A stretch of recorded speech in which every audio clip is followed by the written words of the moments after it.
এই ঐতিহাসিক ঘটনা যারা নায়িকা তাদের জন্য একটা জোরে হাততালি দিই করার জন্য এটা বলেছি। আমরা কোনো দুর্বলতার থেকে এখানে আসিনি। জুলাই বিপ্লবের কন্যারা ইতিহাস পরিবর্তনের নায়িকা ডক্টর ইউনূস।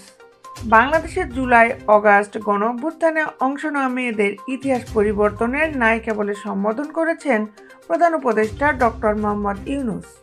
প্রধান উপদেষ্টা জুলাই বিপ্লবের কন্যাদের উদ্দেশ্যে বলেন, তোমরা বাংলাদেশকে যে পর্যায়ে নিয়ে গেছো সেটা একটা ঐতিহাসিক ঘটনা। এই ঐতিহাসিক ঘটনার নায়িকারা বাংলাদেশে যা ঘটিয়েছে তা পৃথিবীর অন্য কোথাও খুঁজে পাওয়া যাবে না। পৃথিবীতে অনেক অভ্যুত্থান হয়েছে, কিন্তু এটা সম্পূর্ণ ভিন্ন রকমের। কেউ তোমাদের উদ্বুদ্ধ করেনি, তোমরা নিজেরা স্বতঃস্ফূর্তভাবে অংশ নিয়েছ। এটা তোমাদের সম্পূর্ণ নিজেদের হাতে গড়া এক বিপ্লব। মঙ্গলবার রাজধানীর উসমানী স্মৃতি মিলনায়তনে এই আয়োজন করে মহিলা শিশু বিষয়ক মন্ত্রণালয়। এতে জুলাই মাসে বৈষম্য বিরোধী আন্দোলনে অংশ নেওয়া বিভিন্ন কলেজ, বিশ্ববিদ্যালয় সহ শিক্ষা প্রতিষ্ঠানের ছাত্রীরা অংশ নেন। কর্মজীবী নারীদেরও অংশ নিতে দেখা যায়। প্রধান উপদেষ্টা বলেন, বাংলাদেশের মেয়েরা স্কুল, কলেজ বা বিশ্ববিদ্যালয় পড়ুয়া, চাকুরিজীবী পরিবারের যে যেখান থেকে পেরেছে সবাই বিপ্লবে যোগ দিয়েছে এবং সমানভাবে এগিয়ে এসেছে ও একেবারে পরিবর্তনই করে দিয়েছে।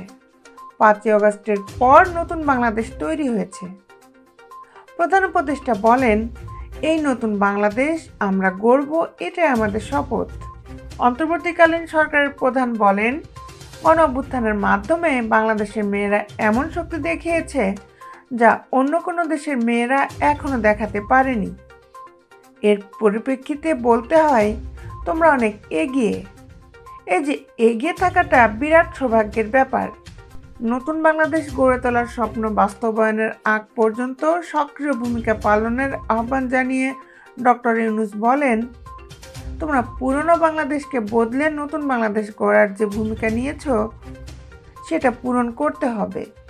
শুধু সরকারের উপর দায়িত্ব ছেড়ে দিলেই হবে না, কাজে এটার পেছনে থাকতে হবে, এটাকে প্রতিষ্ঠিত করতে হবে। প্রধান উপদেষ্টা বলেন, জুলাই আগস্ট বিপ্লবের মধ্য দিয়ে প্রমাণ করেছো তোমাদের প্রজন্ম একেবারে ভিন্ন। তোমরা মহাশক্তিশালী মানুষ। এই শক্তি শেষ হয়ে যায়নি। আমাদের পৃথিবীর সামনে আরও দৃষ্টান্তমূলক ইতিহাস সৃষ্টি করে যাব। তোমাদের কাছে সে সম্ভাবনা আছে। অধ্যাপক ইউনূস নতুন প্রজন্মের মেয়েদেরকে কোনো ভুল পথে না যাওয়ার পরামর্শ দিয়ে বলেন, তোমাদের মধ্যে যে সম্ভাবনা আছে সেটাকে সঠিকভাবে কাজে লাগাতে পারলে সম্পূর্ণ নতুন এক বাংলাদেশ গড়ে তুলতে পারবে। কেবল বাংলাদেশ নয়, নতুন এক পৃথিবী গড়ে তোলার মহা কর্মযজ্ঞে নিজেদের সম্পৃক্ত হওয়ার আহ্বান জানান তিনি। জুলাই অগাস্টের উত্তাল সময়ের বিপ্লবী কন্যাদের সঙ্গে কথা বলেন প্রধান উপদেষ্টা। শিক্ষার্থীরা উৎসাহ ও উদ্দীপনায় তাদের আশা আকাঙ্ক্ষা ও দাবির কথা তুলে ধরলে মনোযোগ দিয়ে শোনেন তিনি। দেশ বিদেশের আপডেট নিউজ পেতে আমাদের সাথেই থাকুন। Justice television, Dhaka.